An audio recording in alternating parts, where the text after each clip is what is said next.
Hi, welcome to my kitchen. I'm here today to talk to you a little bit about my personal experience with gluten-free lifestyle, as well as what I see with my clients. And when I first started my gluten-free journey, it was about 8 years ago, and at that time there were hardly any options on the market in terms of gluten-free foods that were palatable for like the favorite stuff that you always want, the breads and the pizzas and the wraps and those sorts of things. And so at that point it wasn't even worth it to buy them because they were so awful. You had to toast them and add so much butter, and they just really did not taste good. And if you've been gluten-free for a while, you'll totally know exactly what I'm talking about. But if you fast forward till today, the market is flooded with so many options, and I'm really grateful. And it's kind of funny because if you're looking for a gluten-free pizza, you have so many choices now, and they're all actually pretty good. But the old saying, if it's too good to be true, it probably is definitely the case here. So what I find with a lot of these gluten-free products and foods is that in order to get it to taste good, in order for it to taste as close to a gluten-filled product that's similar, they really have to the food manufacturers have to add a lot. So that includes using potato starch and rice flour and rice starch and corn starch, adding a lot of sugar, and unfortunately a lot of added oils too. And what happens is that makes whatever it is that you're eating, for example, let's say it's a gluten-free cracker, this is one of my favorites, really has no nutritional value. And what concerns me about that are twofold. One is that you want the majority of the food that you eat to offer you some nutritional value. That's going to help you in a ton of preventative health issues, but also if you're talking about weight loss.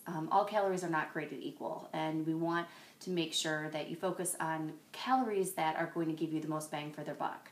And so if you're doing gluten-free and you're solely focusing on gluten-free products and you're trying to lose weight and you're stuck, the culprit is probably the processed gluten-free foods.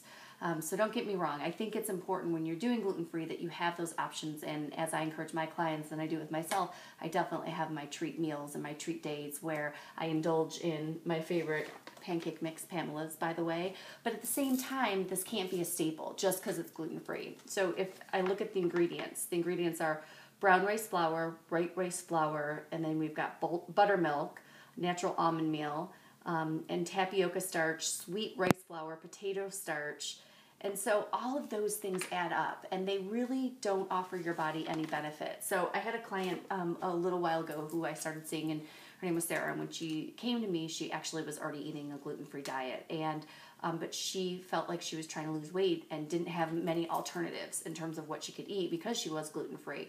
And so I asked her, of course, to write down her food, and I took a look at her food, and what I discovered, which is what I suspected, was that she had a lot of processed gluten-free items, much like these here in her diet. And so it's a big misconception that as long as you're eating gluten-free, you're going to lose weight, and that's not necessarily the case, even if you're doing it for digestive reasons or whatnot. So I helped Sarah basically go on the Diet Myth program and give some alternatives in her diet that were more whole foods, gluten-free whole foods, got rid of a lot of the processed stuff, but there's still, she can enjoy them on occasion.